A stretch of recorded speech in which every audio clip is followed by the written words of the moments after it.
Okay, we are live, baby, but we got to let it breathe just for a moment here. Hang tight, bring in Facebook and get things really cooking up in here. And we are good. So, hey, welcome in. It's the Mile High Huddle podcast, and I'm your host, Chad Jensen. With me, my fellow football priest. You know him, you love him, Zack Kelberman. Zack, not much by way of news has transpired since last you and I were on the microphone together here, but the good news is we're sitting here on a Sunday night. The Denver Broncos are kicking off the third phase 3 of the offseason program with organized team activities. I know people get it confused. They're like, wait, isn't everything in the offseason organized team activities? But technically, by the letter of the law with the NFL, no. But what this represents, Zack, and this is what gets me excited, is first opportunity for the rookies and the veterans to kind of cross streams and intermingle. So I'm stoked. What are you looking for? What are you most anticipating seeing this week or hearing? I want to echo one of your observations. I think it was on Twitter about Drew Sanders, where you said hopefully he can carry over what he did in rookie minicamp into OTAs and keep that momentum going when he's playing next to vets, when he's playing next to Josie Jewell and Alex Singleton, and not insert six-string linebacker here. I'm excited to see the entire team come together. The rookie minicamp was the first set of practices under Sean Payton, and it's felt like a hell of a long offseason to get to that point. I'm just happy that football is moving along and the Broncos are in the building. Yes, indeed. We are there. David McElrath jumping in early with the super chat. Really appreciate that, David. And if what you said is true and you're going to be carpooling, driving, bringing along Gary Palmer to the meet and greet this fall, man, we're excited. Get to hang out with you. It's going to be dope. Thank you for the super chat. Saying good evening to everybody. MHH for life. Buckham with a B ×3. Denver Broncos for life. Very, very cool. Thank you, David. Much love. Shout out to Opethian, who officially got the first non-staff comment in the chat tonight. So good to see you. Michael in the house, Kevin Gray, Jason O'Neill, Ed Keating. But look at this. We have a very generous off-the-top rope super chat from, I'm going to be honest, and I don't say this to hurt your feelings, my dog, because already I love you. A newer name. I don't recognize this handle anyway. So welcome. Thank you. Love you, dude. A lot of times people come in with a super chat, and sometimes they change their handle, Zack, and it's someone we maybe know. Yeah. Other times it's someone who's been listening a lot, and all of a sudden out of the blue they decide, no, I'm going to throw down. And maybe that's what this is. But Mr. Roosh 05, top rope super chat. Welcome. Thank you. Connect with us on Twitter. He says, almost never catch a live due to being in LA and crazy schedules. Here's for the last 3 years of free podcast listening. Always watch and like what you guys do. Best podcast with all the shows. This and Broncos for breakfast, I think is what he's saying, are my faves. Thanks, MHH for life. So cool, dude. Really appreciate that. Really appreciate that. Los Angeles. See? Zack, it's true. Broncos country is not a geographic location. It is a state of being. A lot of Broncos fans in Southern California. Yeah, definitely not required, Mr. Roush, but always appreciated. That goes a long way. And just interacting. I've said it so many times, but it's the truth. I mean, the best thing you guys can do is interact with us and talk Broncos with us. Anything more than that, just the gravy on top. So thank you. Welcome if you're new here. And let us know if you have another comment or question about the Broncos. Michael Ronquillo, what's up, big dog? In the house every single night. In the house pretty much every morning as well. So it's great to see you, big dog. Thank you for all that you do. Looking forward to seeing some of your takes tonight. Appreciate you, big dog.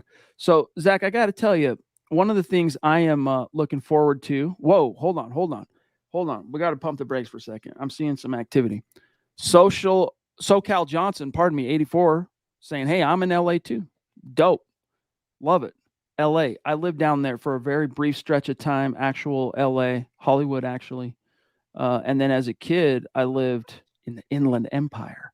I lived just outside. Well, I lived basically in San Bernardino. I lived in Riverside, but it's easy. Most people, I say, oh, Riverside, they don't know what I'm talking about. They're not from California. And then I say San Bernardino, they go, oh, yeah.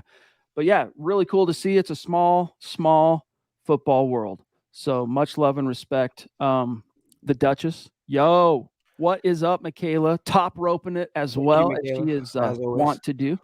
Love you so much. She says, I don't know what to expect from OTAs. I just want solid play and improvements. Denver Broncos forever, she's saying. Zach, I want to riff off this, but just your thoughts from Michaela. Yeah, I mean, I'm not taking, in terms of expectations, I wouldn't put too much in those buckets. These are training exercises where it's not even the install of the full defense and full offenses. It's just basic walkthroughs of plays. It's shorts and shells. It's nothing too serious. So again, it's more of a nominal thing and more of a nostalgic thing in a sense, seeing the team come together. It's the first on grass workouts of the offseason, the football season. It's still a few months away. So it's more excitement than anything, but we have to hope. The only thing that I'm worried about, I'll knock wood right now, no injuries. Every year, Yeah. Chad, whether it's training camp, OTAs, a player seems to go down. Hopefully, under the new strength and conditioning staff, that won't happen. I just like, the fact that you're starting to mix the stream, so to speak. The rookies Yeah. had some fun. They got to be with the coaches and be together last weekend, a week ago, and now they get to intermingle with the veterans. And Drew Sanders, the third round linebacker, who I had to remind myself of this, pardon me, as I was writing an article, a written version answering the question, guys, go read it. Is the Drew Sanders hype, quote unquote, too much? I decided to do that as a written article. So when you get some time, check it out. But I had to remind myself he's actually the highest drafted Broncos linebacker since DJ Williams, who was a first round pick back in 2004. But there is an asterisk. He shares that title, highest drafted linebacker since DJ Williams, with Nate Irving. Most of you guys can remember 2011 third round pick. So he was part of, pardon me, Irving was part of Elway's maiden draft class. Here and there starter, got hurt his last year and the Broncos let him walk. He ended up playing one more year in Indy and then his career was over. But so maybe, Zach, that's part of why the hype is there is Broncos fans realize like, hey man, it's been a while since we really invested heavily into linebacker. Not to say that a 67th overall pick is a heavy investment, but they're excited about him. And I think that excitement is warranted. So just like I've said on the pod before, Zach, and as I wrote today, I don't think that there's too much hype on Drew Sanders. I think what hype there is right now, he's justified. I got to be honest. I feel like Sean Payton wanted his Demario Davis in Denver, what he had in New Orleans, and that's just a jack of all trades inside linebacker that can play against the run, that can get after the quarterback, and who's not terrible in coverage.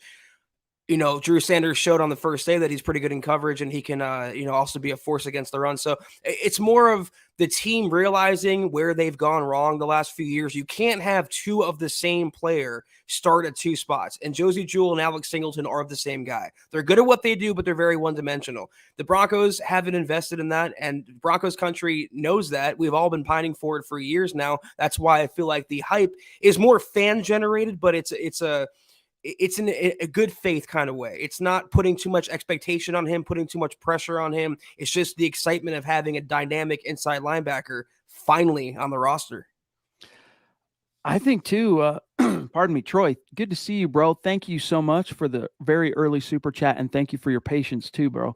While we got around to getting to it, he says here, hey guys, I'll be watching from now until Raiders for participation. Fewer injuries, please. Just league average injuries alone would have given us, 3 or 4 more wins last year? Yeah, I mean, it was a who's who list of names that was on Broncos injured reserve. I don't know. I think you get league average injuries last year. It probably would have been good for like 2 more wins. That's probably about, I don't know, maybe more. These are the type of illusory is the word I'm looking for. Topics. They're not real. They're, it's like pixie dust. They don't exist. You have to go back in time and woulda, shoulda, coulda, what would have happened this, what would have happened that. But that doesn't mean, Zach, it's not fun to wonder what could have been if the Broncos weren't utterly snake bitten last year by the injury bug. Yeah, it's the butterfly effect. I mean, how much better would the Broncos offense have been if they didn't lose Javonte, Tim Patrick, Garrett Bowles? Those are 3 quality starters right there. And if the Broncos offense was better, that would have probably led to direct victories and not the record they finished with last year. So yeah, it's not revisionist history, but it's in the past now. And we have to just hope that the injury bug is staying far away. I feel good about it. I feel good about really every area that was lackluster for the Broncos last year, all those subpar categories. I feel very optimistic that they are no longer, pardon me, this frog in my throat, going to be that with Sean Payton arriving. It's like today, I'm writing about the depth chart for the Denver Broncos quarterback position and a couple of new faces there with us being on the doorstep of OTAs. And I go, look, Brett Rippon's gone, but the Broncos upgraded the quarterback room. Not only Zach by virtue of going out and throwing a 2-year, $10 million deal at Jarrett Stidham, and bringing in Gucci Danucci to see what's what, but really the main way that room got upgraded was by hiring Sean Payton, and then everything else flows from there.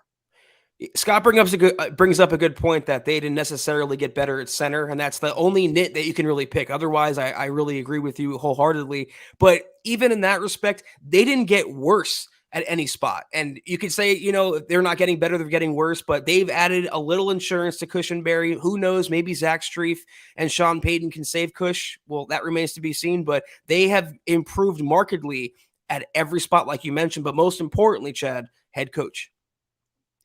It's the difference maker. That's the true tide that raises all ships. I mean, if we're being honest. Gary Palmer in the house. What's good, bro? Mentioned you at the top of the show, and look, here he is. I know how to summon Gary into the house. This is how it's done. Love you, big dog. He's saying good evening to everybody. Buckham, MHH for life. Love it, dude. Thank you, GLP. Your support, as always, man, means the world to us. Thank you, Gary. David McElrath with a second super chat tonight saying, Chad, never eat frogs alive. It's a pro tip right there. I'm lost. You got a frog in your throat. Oh, thank you. Okay, see, this is, dude, sometimes I am a little too pedantic. I'm like missing the forest for the trees. This is why Zach and I compliment each other. Yes, I'll do my best to remember that. As Zach said, David, pro tip. Thank you, big dog. Okay, so let me just see here real quick. There was one from Keith Brugman I wanted to grab real quick. Good to see you tonight, big dog. Thank you for being with us. He's saying, hey, gents, what are your thoughts on rookie hazing? Is hazing a thing of the past, or is it a rite of passage? Well, Zach, the NFL has taken some steps to limit rookie hazing from I think really coming from a PR perspective, PR liability perspective. I'm reminded of some of the stupid haircuts and stuff from the years past in Broncos camp, like Tim Tebow's Friar Tuck haircut when he was a rookie, the carrying of pads, the veterans pads on and off the field and all that stuff.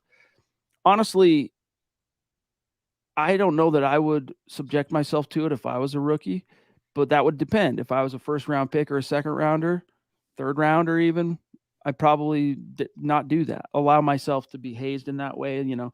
I don't know. It's kind of humiliating. I'm trying to remember, Zach, who the story was. It was a young Bronco, was it last year or the year before, who was asked about the pads thing. He said, I'm not going to carry anybody's pads. Who was that? Ooh. He's like, I'm a grown-ass man. I'm not going to be carrying anybody's pads. I'm trying to remember. I don't think it was anyone too notable. No. Well, I think it was Javonte Williams. No. That would surprise me. I don't know. I'll have to get the gears turning, but I there's not really any harm in it, but it can get out of hand. And I think the NFL, for what it's worth, Keith, has done what it can to make sure, it doesn't get out of hand. So with that being said, just keep it about brotherhood, keep it about friendliness, keep it about, bringing you into the family type thing. And I don't think you can go wrong.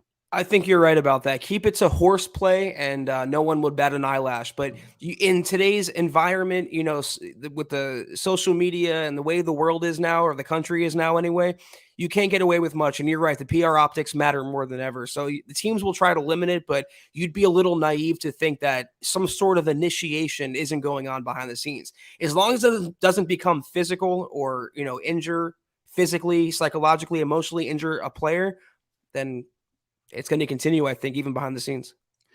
On some cursory research real quick while you were talking, it's not It's not jogging who that might have been. I'm trying to remember. Something is telling me it was a guy that had a little bit of sand. You know what I mean? Like a guy that had a little bit of pedigree, a little bit of cachet before he stepped onto the grass by virtue of his draft stock or whatever. Sam Bam, what's up, bro? You're a great Bronco historian. Maybe you can remember this. Do you remember what rookie it was when asked whether he's going to be willing to carry pads for the veterans, et cetera, in camp? He's like, I'm not going to be doing that. Do you remember? He's saying here, and thank you for the super. Hey, Chad and Zach, hope y'all are doing well. Go Broncos. We're doing excellent because we've got superstars in the house like you, Sam. So thank you, big dog. I see an article that we wrote years ago about Jake Butt cracking a joke about carrying teammates' pads. I don't think that's who you're talking about, though. No, because he was like good natured, willing to do it. Like, I It don't sounds know. familiar. I just can't place it. The It's person. neither here nor there. Interesting question, though. Yeah. So, a couple of the storylines I'm curious to see unfold is, today, for example, Zach, I'm writing up not necessarily like a projected depth chart because, first of all, the Broncos, they're not going to release a depth chart for a while. So this is like going off of like just what I think the depth chart is, my best educated guess of what the depth chart is. And I had Jarrett Guarantano as QB3 and Ben DiNucci as QB4 by virtue of he's the newest guy into the fold, so to speak. But I am curious to see QB1 Russ, QB2 Stidham, QB3. Who's it going to be? Like, who's going to be that third guy on the depth chart? We were not going to get probably any definitive answers to that necessarily this week because, again, it's the first organized team activities. Phase 3 is just beginning. But I gotta wonder how much the fact that Ben DiNucci is kind of a Sean Payton picked guy and Guarantano is a holdover from the failed Hackett regime, how much that affects the equation. Listen, we're talking about quarterback 3 here. It's probably a practice squad guy in all actuality, and you're not looking to find the next Tom Brady, if we're being honest. I just happen to think, considering DiNucci's experience, at least with the Cowboys, it's something. He has something on film. And what he did in the XFL, if you follow the team that he played for, a lot of their fans were impressed, didn't want him to leave, thought he would get another chance in the NFL based on the body of his work in the XFL. I can't say anything about Jared Guarantano, Chad, because he doesn't have any body of work. And I feel like what you said, nailed it. If Sean Payton signs you, I think you have the leg up over someone who was here before him. Plus, Sean Payton is razzing him publicly, joking, hey, if the NFL doesn't work out, the Broncos basically own Walmart. You could probably get a job there as a Walmart greeter or whatever. Like, that razz doesn't happen if he doesn't already have, something there. So, and they signed him after a pick 6, by the way. That has to go a little ways. Right. Sam, bro, we got Sam. Love you, big dog. Good to see you again. Okay. Let me see here. By the way, Albert Knopper's in the house. What's up, Albert? The Mile High Dutchie. Great to see you. Give our best to Michelle. Also, we got here Phil McLaughlin down in Tucson. Love you, big dog, saying good evening. So, Pro Football Focus ranked Pat Surtain the second best DB behind Gardner. I would have reversed them myself. Your thoughts? Hashtag Buckham, hashtag MHH for life. Zach, I know you've got an opinion on this. Players under 25, by the way, is the qualification. Another day, another opinion from PFF I don't agree with. It's one person's opinion who represents the company, and that's what it is. I mean, they're both good cornerbacks, but Surtain doesn't have to hold and commit blatant pass interference on almost every snap to succeed on that level. And I feel like Surtain plays a clean game. If you gave me a choice, I'm taking my Broncos hat off, not literally, but figuratively. I'm taking Patrick Surtain over Sauce Gardner. Both great corners, though. You're onto something there. I think because of that, Pat Surtain as a player is going to have a more lasting impact. That's a name that's going to stick, I think, in the, as far as NFL profile is concerned, much more consistently than Gardner because of those same issues. Like he's really good. Don't get me wrong, but sometimes he walks that line to a point where I could see him having big big season and then season of like no one's talking about him, struggles, whatever.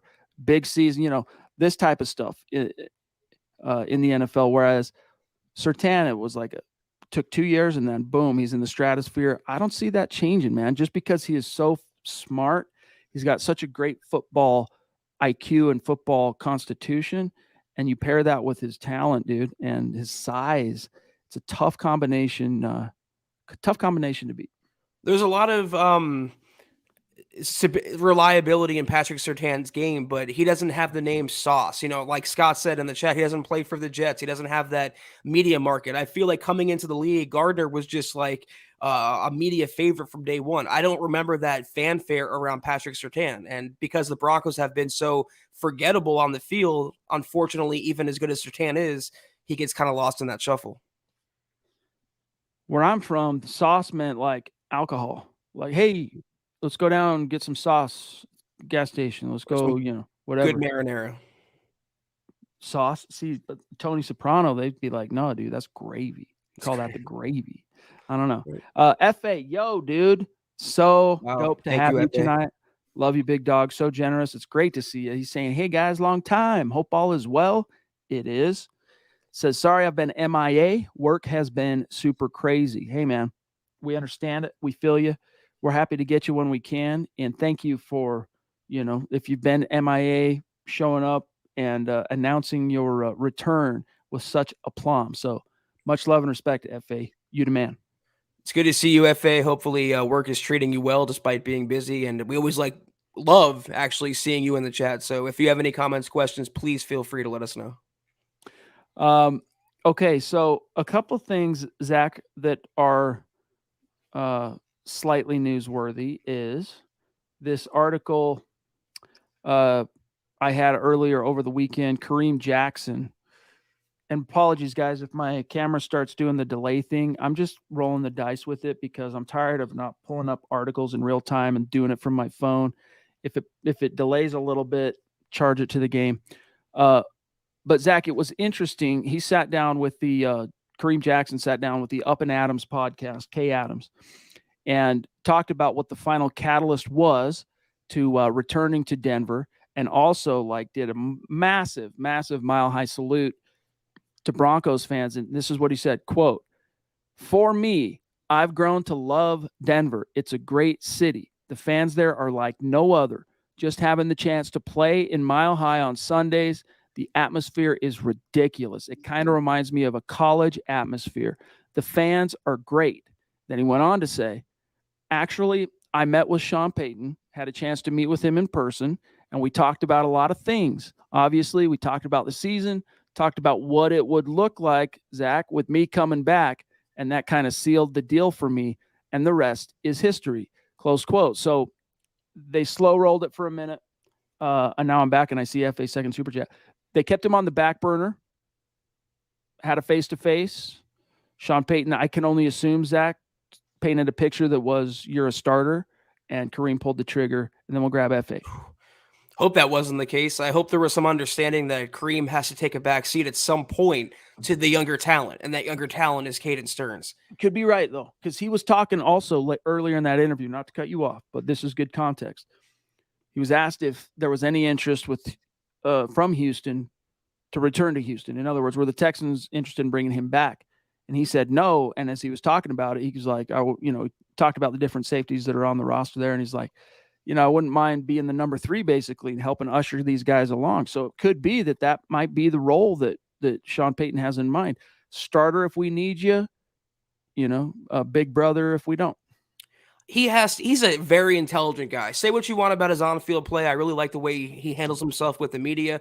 He has to see the writing on the wall with himself, though. He's getting up there in age, in his 30s now. He's not the same defensive back, corner, or safety that he was in years past, and he realizes he wasn't the Broncos' first priority. That's why he lingered on the open market for months and months and months.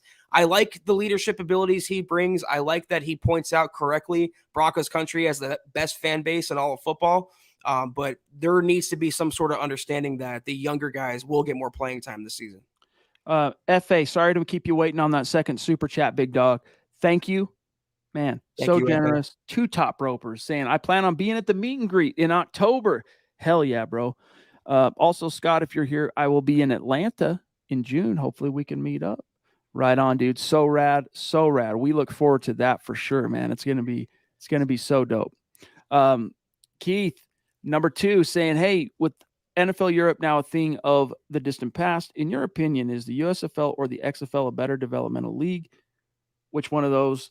I don't know. It seems like the NFL has already kind of answered that in terms of the number of players that are getting shots in the league. And it seems to me that the XFL has a little bit more shine to it. But what do you think, Zach? I think it's the same thing as the Sauce Gardner and Patrick Surtain situation. The XFL has gotten all the publicity, all the headlines. You know, they're co-owned by The Rock. The USFL doesn't really have that. They don't have the same cachet they did, you know, years and years ago. But I feel like if you can play, you can play, and no matter what league that comes from, if you can put it out there on the field, a team will come calling. Fortunately, the Broncos found a couple players from the XFL, though. Dude, by the way, really quick, thank you. Thank you so much. Where to go? Troy, you brought it all back, dude. Check this out, Zach. This is gonna be a blast from the past. You're gonna love this, dude. Guess who it was? It was Devontae Booker, as written at 24/7 Sports by yours truly. Let me just remind you what he said. You know, he was asked if you're going to do all that, you're going to carry pads, and he says, quote, my message to Broncos fans is I want to be one of the best running backs to come out of Denver. I'm not there to carry pads. I'm there to take someone's job. Devontae Booker, that was 2016 for what it's worth. So now I understand why I maybe confused it with Javonte, but that's going way back, man. That's going way back. Your first year on the beat, right? Yeah, he was kind of an underrated Bronco, I feel like, too. Unceremoniously kicked to the curb, then he goes on to play for the Giants and the Raiders before that. And then I think it was like the first revenge game or first year playing the Broncos, he ripped off some huge touchdown run. I was always kind of a fan of Devontae Booker, that comment notwithstanding. Yeah, me too. Led the team in rushing as a rookie, and then from there he just wasn't able to really. I don't know. They quickly kind of churned past him. Was it 17? I'm trying to remember what they did in the draft. 17 off the top of my head, but it's the Royce Freeman year. I think they moved on from him. They made him number 3. 2018, which was exactly. All right, Dave from Georgia, bro. Great to see you. A bona fide Mount Rushmore super chat superstar saying, hey, I really hope we're not going to sit the starters all preseason. That really hurt us to start the season. Broncos country, MHH for life. Sean Payton already said that ain't happening. So to what degree the starters will play remains to be seen, but they will play. They're going to participate because you got to sharpen that blade. If you're going to war, do you want a dull blade, a dull weapon, a dull sword that's, you know, might still be able to do some damage, or do you want to be fully prepared? Make sure that bad boy's nice and honed, right? Whetstone that bad boy. That's what he's talking about. I still get a laugh out of Sean Payton's response a few months ago when asked about the preseason. I put it in an article the other day. It still made me laugh when he goes, yeah, we're going to play the starter because that's the preseason. And he looked almost like it didn't come across that way in person, but just in plain text, it was like offended that you would ask that question. You talked about dull knife, though. We call that a Nathaniel Hackett. And we're going to have a very sharp sword this year with Sean Payton. Yeah, brings to mind other things like not the sharpest tool in the shed, you know, far from it. Not the sharpest knife in the drawer, etc. Hashtag Nathaniel Hackett. Howie freaking Day in the freaking house. What's good, bro? He's saying, good evening, gentlemen. How confident are you guys with Vance Joseph getting the full potential out of this defense? I don't know that Zach and I are 100% in agreement on this. Not that we're all that far off, but you start first on this one, Zach. I'd like to think the defense compared to the offense is more like set and forget. They have enough star talent on that side where even a coordinator like VJ can't really screw it up. My concern is maximizing players on an individual basis. I mentioned this on Thursday's podcast.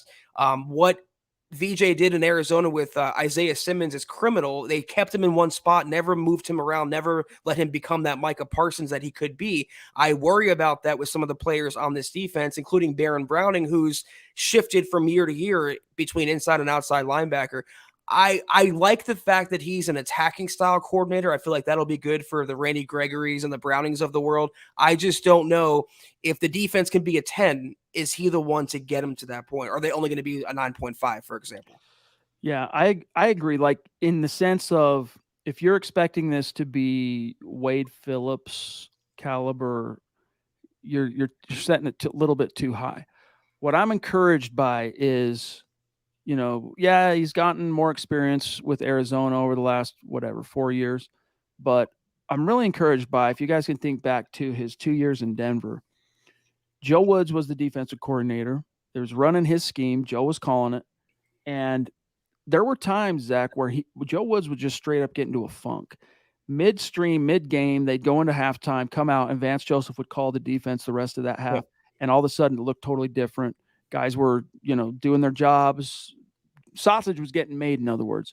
So he's a competent coordinator, and I feel like they'll probably be pretty close to what they were last year in terms of like rankings and all that stuff. However, it's going to be hard to maintain that elite standing on third down and in the red zone, which was one of the it's where Ejiro Evero really was able to hang his hat.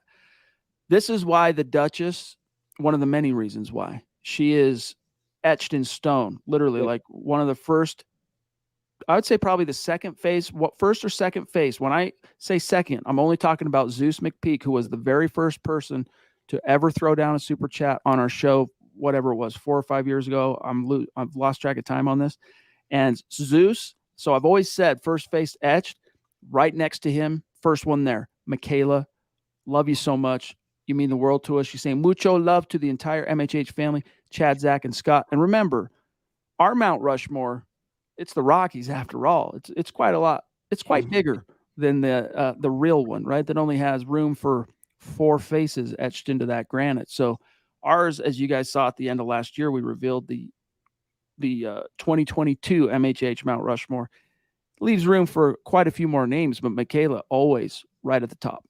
That's exactly what Chad said. That's why you're the Duchess, and why I get on here every single night and say thank you so much, Michaela. She said that she got her new car, I believe, in the chat. So hope congratulations on that, and we hope you're enjoying the your Honda new CRV, I believe. C'est la vie CRV. Send us a pic. Let's see. Let us know if you like it.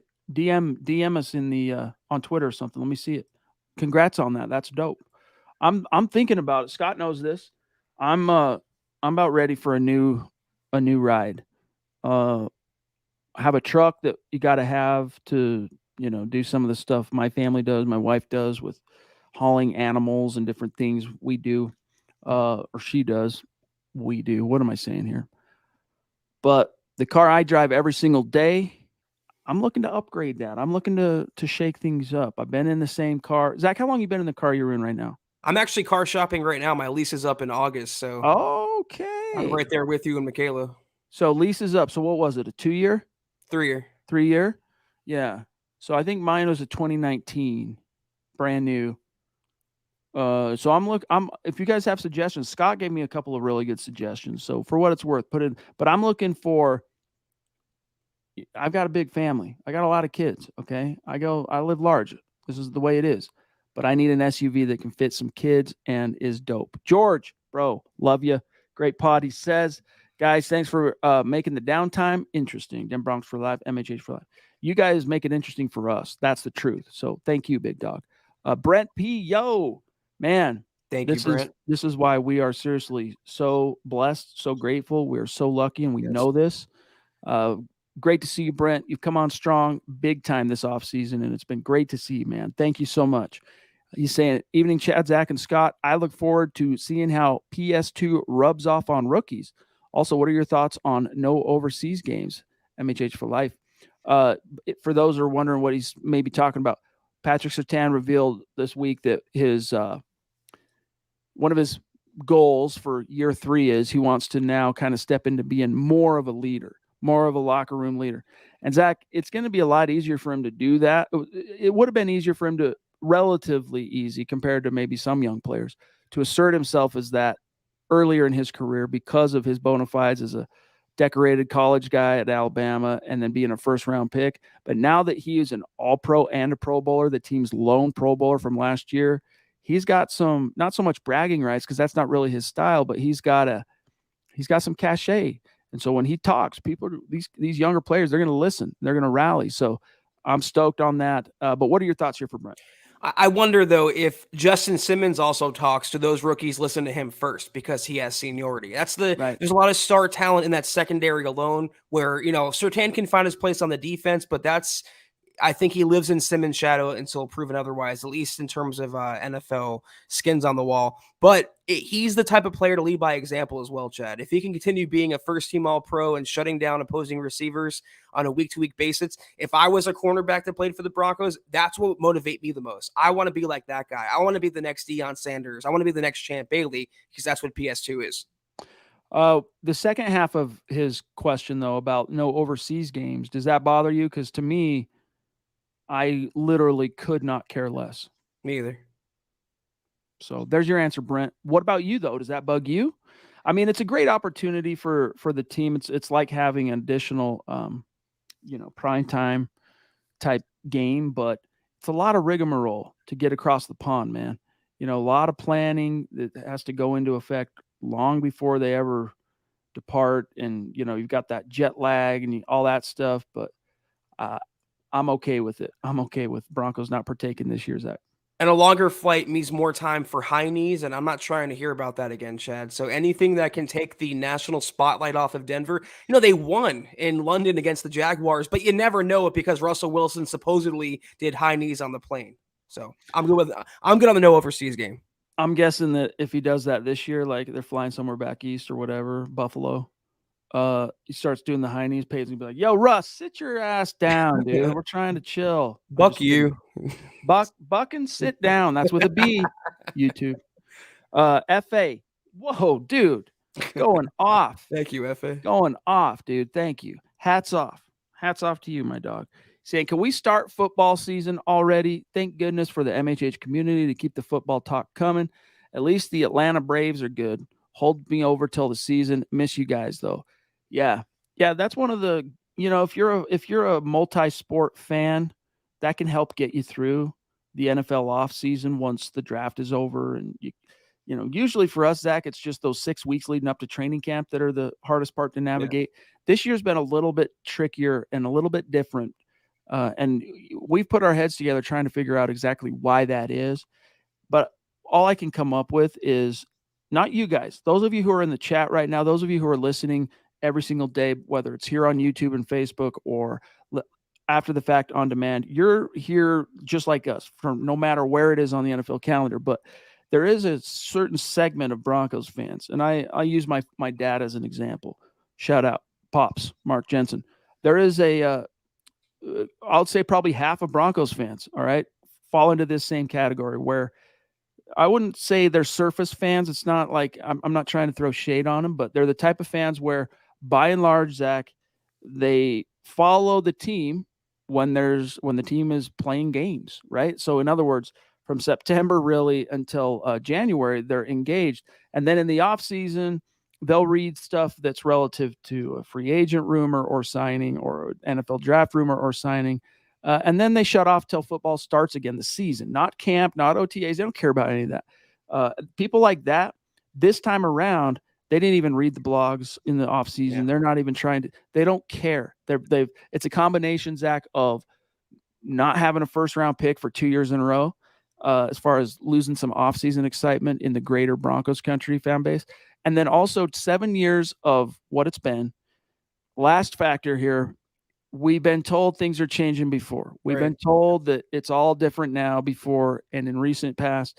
And so it's created this kind of milieu of apathy that has been interesting to see. And I think it's made it a little bit a little bit more challenging for Zach and I to come up with creative content that is going to resonate with those fans. But we're here every single day, thanks to you guys that are grinding with us every single day. Want to know what's up, want to talk about the issues. We love that. It's not that I have nothing to say on this topic. It's the fact that you just said word for word better than I could about what the quote problem is. There's a lot of apathy, a lot of reserved excitement, cautious optimism, and rightfully so. Broncos fans have touched the hot stove and gotten burned. They don't want to touch the stove again and say, okay, well, you got Russell Wilson. That didn't work out last year. You got Sean Payton. You finally got a head coach. Wake me when the season starts. Wake me when things are different. I don't blame y'all if you feel that way, but in our community chat with our listeners and everyone listening to my voice right now, those are the hardcores. Those are the true Broncos fans. It's like Billy Joe from Green Day wrote, "Wake me up when September begins." Yep. Right? All right, Troy, number 2 tonight. Much love and respect, big dog. Thank you so much. He says, if the offense does better, how do we evaluate the defense? Opponents not playing from ahead, settling for field goals, and knowing they can win conservatively. I'm worried it will be oranges to apples. What do you think, Zach? How would we evaluate the defense if the offense is actually pulling their weight for once?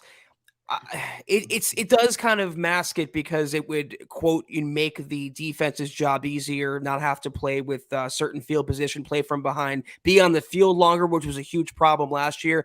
But on an individual basis, we'll be able to tell, very obviously who's struggling, who's succeeding, where VJ isn't using this guy correctly, where he is. So it'll become apparent what this team will look like, though I feel, Chad, in the first maybe quarter of the season, they're going to try to find their bearings with a few different things.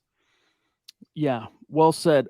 I'm reminded of some of the defenses in previous Bronco canon that were complementary to prolific offenses. Now you can go back to like the back-to-back world champs, the 97 and 98 Broncos, and think about what was the perception of that defense. How did that defense, how was its success measured? Well, they made sure they could rush the passer because you got to be able to protect those leads when you're putting points on the board consistently.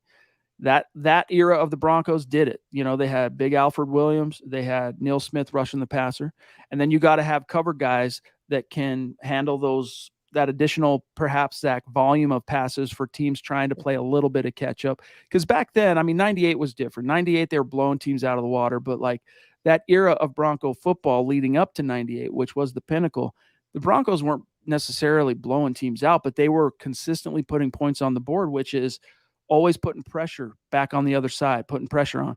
And so in many cases, as time marches on, they're trying to catch up, etc. Then you fast forward, Zach, to, let's say, even the 2005 Broncos under Jake Plummer, which was operating a similar offense, a similarly consistently productive offense like the Elway scheme under Shanahan. That defense, it was good, but where it lacked comparatively was it didn't have those ferocious pass rushers. They tried. They brought every top 5 Cleveland Browns defensive end pass rusher of the days of yore. They called them the Cleveland Broncos for a reason, to try and manufacture, try and kick enough rocks over to hopefully find someone who could rush the passer. It was never meant to be, though. So they had to rely on really good linebackers, which back then they had, right? Ian Gold, DJ Williams, Al Wilson, and killer cover guys like Champ Bailey, and the list goes on. Last thing, you think about the Peyton Manning era in Denver, and I'm not going to count 2015 because that was a different situation in terms of the offense. Wasn't a juggernaut. The defense had to take center stage. But let's say 2012, Zach, through 14 Broncos, again, they just made sure that they had pass rushers that would be able to sack those quarterbacks, pressure those quarterbacks when that pressure was on them and they were trying to pass to catch up, and good cover corners. Once again, wasn't so much about the linebackers, wasn't so much about even big defensive tackles that could stop the run. So I think in this case, to answer the questions very long-winded way, I apologize, but it stacks up to where a lot of that stuff could transfer over if this offense does manage to become even as good as, say, like a 97 Broncos offense. But do they have the horses to get after the passer? This team, that's what I worry about. It could end up being more like the 2005 Broncos, where they had some cover guys, they had really good linebackers, but they could not create pressure without throwing the house. Well said. One thing to echo your point, I view this as kind of like a sliding scale. So in the last 5 to 6 years, the Broncos have fielded, for the most part, like a top 5 defense, let's say, but they fielded a bottom 5 offense as well. So if you slide it a little more, where if the offense becomes top 12 and the defense has to go to top 8 or top 9, top 10, I will live with that. I don't care how they win. I don't care how it looks when it's all said and done. If they get those victories, that is the bottom line. That it is. Phil, bro, love you. He says, if Williams, Javonte cannot start, rank the RBs 1, 2, and 3. Also, I'm looking for a new car. I have used Costco and AAA. Great way to get a car. Okay. I wouldn't have even thought of that. I'll keep that in mind, dude. Thank you, Phil. Good tip. So give me the Denver Broncos depth chart, Zach, without Javonte Williams. Well, it's Samaje Perine and then a big gap, Tony Jones, who they picked up as a free agent, and then insert name here, whether it's Jacques Patrick, who they just picked up, whether it's Tyler Beatty, whether it's Demarie Crockett. There is a young player that's waiting in the wings to step up and take hold of that number 3 job. We just don't know. It'll be one of that bunch, though. I don't feel the Broncos, Chad, are going to add any big names between now and training camp. I don't either. I don't think they will. I'll take a stab at it, though. So putting Javonte aside, I'll say Perine. I'm going to say Tony Jones. I'm going to say Jacques Patrick. Then I'm going to say Jaleel McLaughlin. Good call. Now, we could continue going down the road with the 3 or 4 other backs that are technically on the 90-man roster, but don't sleep on Jaleel McLaughlin. We had a story on him on MHH over the weekend, too. You guys should go read. But that'd probably be – I think the sleeper in this bunch, I guess you could throw it as a toss-up here, is Jacques Patrick, that former XFL guy, big, massive guy that's kind of similar in size anyway to Samaje Perine, or the rookie Jaleel McLaughlin. Don't sleep on that kid, though. He's diminutive, but he's more than what you might call a scat back. Like he's got some skills, man. Set records in college at Youngstown State. I'm really intrigued by this kid. That's a great shout. Yeah, I think the number 3 job in that situation would come down to Jacques Patrick. There's a reason they signed him, Chad. They worked him out from the XFL. Good pass catcher. Good runner, built similarly to Latavius Murray as well. It'll come down to him versus McLaughlin, and you're right. He can definitely crack the 53 when it's all said and done. Mike, thank you, bro. Thank you for being with us tonight. We always love the support, not just stars. I'm talking about here in the chat, the support, the things you say afterwards on Twitter, dude. Just so rad. We love and appreciate you, big dog. But guys, it is a good reminder. We're at 47 minutes. We do not have much time left. So anything burning on a topic on your mind, get it in the chat. FA, yo, dude, what is this? Number 4 tonight? Off the chain, bro. Thank you, FA. He says the MHH community definitely makes my drive to and from work enjoyable, especially since Broncos HQ is Fort Knox all of a sudden. Nothing in, nothing out, which I love, though. I know that's the thing. And he's saying just making up for lost time. LOL, dude. Thank you, bro. But that's the double-edged sword, because the fan in me that just wants to see the results, right? I want the result to change. I want to go from this team being a freaking doormat to being what it's always been for the majority of its existence in the AFC, which is one of the top teams, competitively relevant year in, year out. I want to see that result, Zach. And if Sean Payton thinks that it takes radio silence and battening down the hatches, so be it. But the businessman in me, the professional in me, hates it because we need those storylines to keep things rolling in the offseason here at MHH. We didn't know how good we had it in the Elway period when he was GM, because leaks were coming out left and right. And most of those leaks were from Elway himself through a mouthpiece. So since George Payton got here, it's been kind of a slow drip going back to Fort Knox, as FA put it. And then Sean Payton came in, decided, hey, listen, like he said, nothing in, nothing out. We're going to be completely to ourselves. We're going to be anonymous donors, as he put it. And I really like the approach. That's why he gets paid the big bucks, Sean Payton. And until otherwise, in Sean we trust. Indeed. Lawrence, thank you, bro. Very sweet. He says, this community makes it worth being here every night. He, oh my gosh, FA again, dude. FA, man. Yo, bro. Thank you, man. Thank you, FA. He's like, the hell you don't have enough time. We will keep you guys on longer. LOL. Hey, if he asks, so shall it be. We'll make it so, FA. keep the topics coming, and we'll linger as long as we can, big dog, because golly, holy Yeah. smokes, Lady D. I mean, geez Louise, it's a who's who of bona fide superstars tonight. Showing Uh, out. Thank you, Deanna. Love you so much. She's saying, evening all. I'm super excited for the season to start. And I'm even looking forward to the meet and greet MHH for life, because you're coming, right? You are officially coming, Deanna.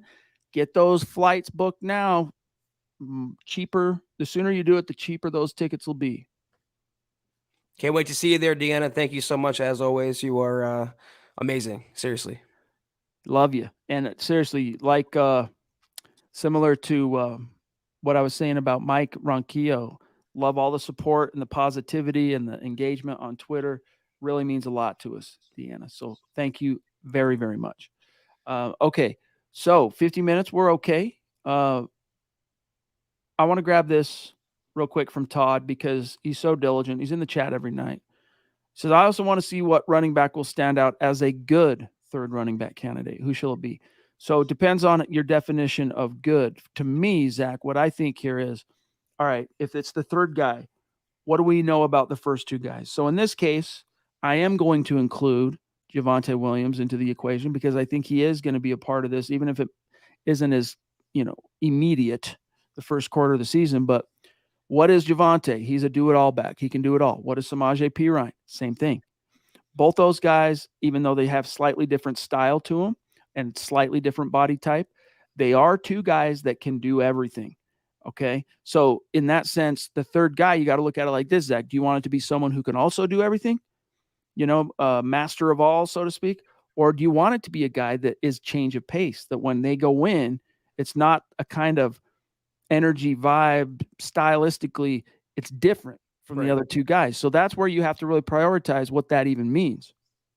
Great point, because the top three running backs, Javonte, Samaje, and Tony Jones, they're all kind of built the same. They're all big bruisers, not a game breaker like a Chris Johnson, for example, let's say. They don't really have that. And who is that guy going to be? And you make a really good point there. Would you want to keep another of the same kind of running back? The problem with that is, for the most part, McLaughlin and Jacques Patrick are of the bigger variety. So maybe Demarius Crockett. He looked decent in preseason, Chad, as kind of a shiftier running back with speed. They do need that change of pace because no one in that room really has those wheels. Indeed. And you know what? One guy that might be able to accommodate is Jaleel McLaughlin. When I talk about record setting, as Mike so helpfully writes here, more than 8,000 rushing yards in college did this kid produce. So do the math on that.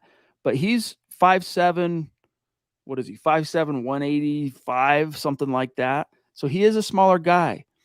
Philip Lindsay proved that more diminutive dudes can, if they have the right, what's between the ears stuff, the right heart, the right vision, all that stuff, that they can hold up between the tackles in the league. I mean, Phil still to this day, never fumbled the ball in the NFL.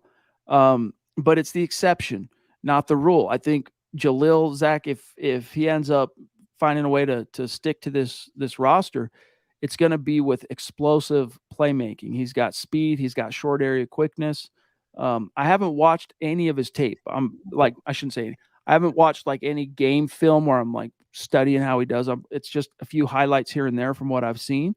But he's a guy that might not have, say, you think back to the Sean Payton stuff in New Orleans all those years, and I think back to Darren Sproles and what he was able to do with Sean Payton. If he can become that good of a receiver, we'll see.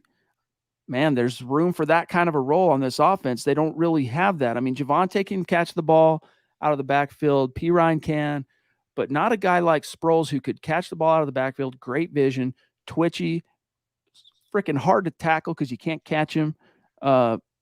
So we'll see if maybe Jaleel can be that guy.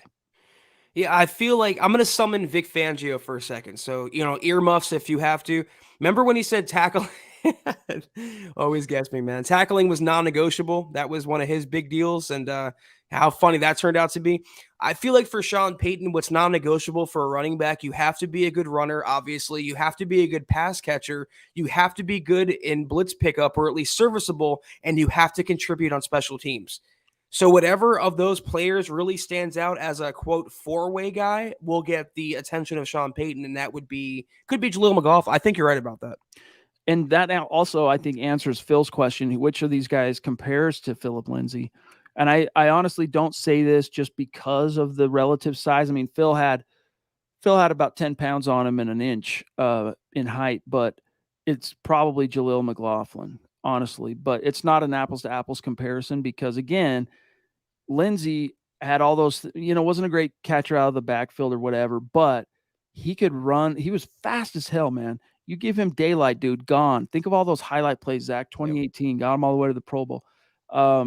The problem was in 2019 and beyond, the Broncos weren't able to create the kind of daylight that he needed to thrive in that sense. But if there is a guy that compares even on a, if Lindsey's Coca-Cola, their Diet Coke or Shasta Cola, or whatever, maybe it's Jaleel.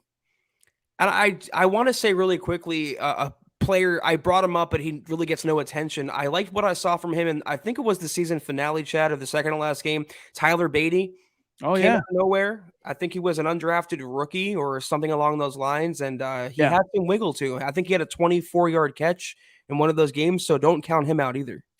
I'm looking up. I'm reminding myself here about Beatty. Is it Beatty or Batty? I don't know. But he's also smallish. He's basically Philip Lindsay's size, Zach, 5'8", 194. But yes, last year, single game that he exactly 24-yard catch. 24-yard catch and a score. So anyway, okay. Back to the chat here. Mr. Rouge 05 again, bro. Thank you. He wants to know, is there any chance we invite punter Matariza to compete? The kid that was falsely accused of being involved in a sexual assault allegation that has since, been vindicated. The Bills cut him loose just at the allegation alone, and now he's out there. So this isn't the first time we've gotten this question. Thank you, Mr. Rusho 5. Appreciate you, big dog. I don't think so, but what do you say, Zach? We covered this pretty extensively. I hate to point to a previous podcast. I can't remember which one, but we did cover this topic pretty detailed. Great punter. It's very unfortunate what happened to him because his professional career, his life. I hate what happened to him. So do I. His life was forever changed by a false allegation, and the person who accused him is facing no penalty because of that. So that's a whole other story for a whole other podcast. I think he's playing in some developmental league. Scott reminded me like Mexico or something like that. Hopefully he'll get a shot, but the PR blowback that a team would get, and I mentioned this earlier, you can't get away with certain things in this generation, this day and age. Social media would blow up if the Broncos would be the team to take a chance on Matt Ariza. And beyond that, they signed Riley Dixon. They have their starting punter. I don't think they're going to be in competition for another. Well said. Thank you, Mr. Roush. F.A., dude. Holy smokes. Incredible, man. Love you, big dog. He says, what about Chase Edmonds, or did he already sign? He did. Yeah. He signed with the Bucks. So he's out of reach, but Broncos were never that stoked on him. This regime, obviously George Payton was part of the deal that brought him here and everything, but for whatever reason, Sean Payton wasn't all that stoked enough to try and do what it took to keep him around. So that's that. Because I mentioned earlier, you have to be available, you have to be durable, you have to be reliable, and Chase Edmonds had a very long injury jacket. I'm pretty sure he came to the Broncos and then got injured, like most of formerly injured players do. So he was a surprising, a fan favorite in Broncos country. A lot of Broncos fans wanted him back, including FA, but he is no longer on the open market. Yeah, we'll always kind of wonder what could have been with him, but we wish him the best in Tampa. Joins obviously another former Bronco there, and Shaquille Barrett. So wish those guys the best. But we are about out of time, guys. Before we dip on out of here, though, we do have a few messages for you, so don't leave. That was another outstanding episode of the MHH podcast. If you're not following us on Twitter, be sure you're correcting that at the MHH pod. You can follow the main account on Twitter at Mile High Huddle, Chad at Chad and Jensen, myself at Kelberman NFL, and Scott at Scout Kennedy. If you guys want some merch like Buckham with a B merch, head on over to mhhmerch.com and check it out for yourself. A lot of cool things on there, I promise y'all. And if you haven't, go to facebook.com/Mile High Huddle Pod. Be sure you're liking that page and following that page. If you're on IG, be sure to follow us at mile_high_huddle. And if you're on Apple Podcasts, make sure you're leaving your football priest a 5-star review for a chance to win some of that merch each and every single month.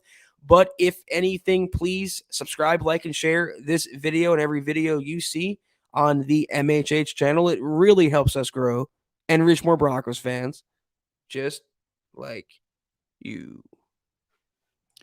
Love it. Doug, Raquel jumping in at the 11th hour. Love you. Good to see you, Doug. Thank you, big dog. Again, your cat looks like my cat, so we're friends now. We've always been friends. You know this, Doug. Good to see you. Guys, thank you for being here. You know, MHH, we pride ourselves. There's a lot of people in our market, in our realm here, that do podcasts. There's a lot of people in our realm covering the Broncos that blog and tweet and all that stuff. But one of the ways we try to separate ourselves, and it's because of you guys, is we literally podcast 7 days a week here. All right. And, you know, there are others out there that will say they have a daily podcast, but even in the season, that means like 3 or 4 podcasts in a week. We do it every single day because we know you guys expect it. You want that. And so that's why we're here. And seriously, the support we get from you, we say it, we say thank you, we show our appreciation, we tell you how much we love you. But I just want you to know those are not just words. That's how we feel. And it means everything to us, keeps us going, literally helps us keep the lights on. So thank you to everyone I'm about to mention here tonight who threw down on YouTube, on Super Chat. And I'm going to start with the ladies. Michaela, the Lady D, love you guys. Thank you so much. Of course, FA going off tonight. So good to see you. So great to have your insight back in the chat, big dog. David McElrath, Mr. Roosh 05. Roosh. I'm sorry, I'm not sure which one. But either way, however it's pronounced. Love you, big dog. Great to see you. Great to get to know you a little bit here tonight. Troy, Gary, Sam Bam, Dave from Georgia, Brent P. Bro, love you, big dog. Make sure I'm not missing anybody on YouTube. Love you guys. On Facebook, Howie frickin' Dave, Big Boy Stars. Mike Ronquillo, Big Boy Stars. Phil McLaughlin as well. Lawrence Rivera as well. George Fox, Keith Brugman. So when I say much love and respect, I mean that. I hope you guys know it. If I was in person with you right now, I'd shake your hand. I'd give you a bro hug right now. Thank you very much. Love you guys. We'll see you tomorrow night. Have a great rest of your weekend. Great start to your week. We'll see you tomorrow. Take care. And as always, go Broncos.